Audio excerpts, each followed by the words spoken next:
Okay students, we are discussing about the osmoregulation and our next topic of discussion is excretion. Excretion is basically the mechanism which eliminates nitrogenous waste is referred as excretion. And our excretory system is basically composed of the kidneys as well as the ureter and bladder as well as the urethra. Okay, and you will not be misguided by the term nitrogenous waste because the waste that is removed by the kidneys basically consist of nitrogen. So the basic definition of the excretion is having the word nitrogenous. If you write the definition that the mechanism which eliminates waste is referred as excretion, your definition will be considered totally wrong. Okay, this is the excretion. Next is the thermoregulation. Thermoregulation means the maintenance of internal temperature within a tolerable range is called as thermoregulation.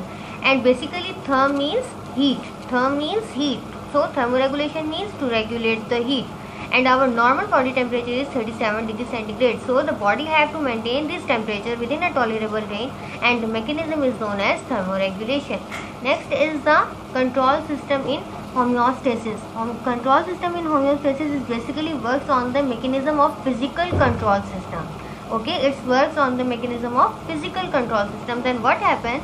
Then when a body feels a stimuli that outside is hot.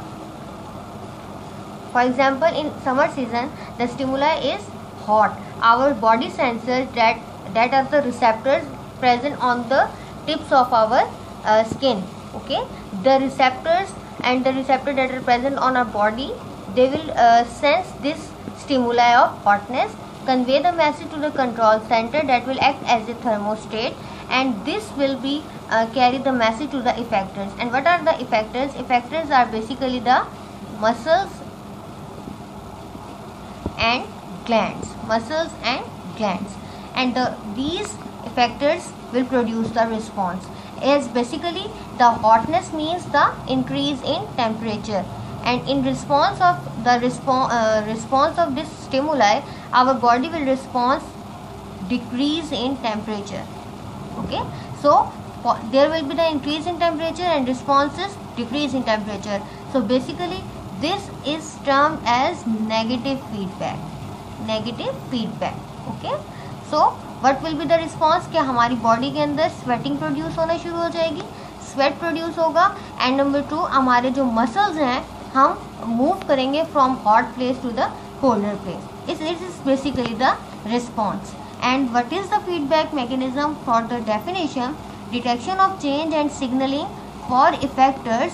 Response to control system is a feedback mechanism. कि change detect करेंगे हमारे receptors और signal करेंगे effectors को कि वो अपना response produce करें with the help of control centre. This is known as feedback mechanism. Okay, further will be discussed in the next lecture. Thank you so much for your watching.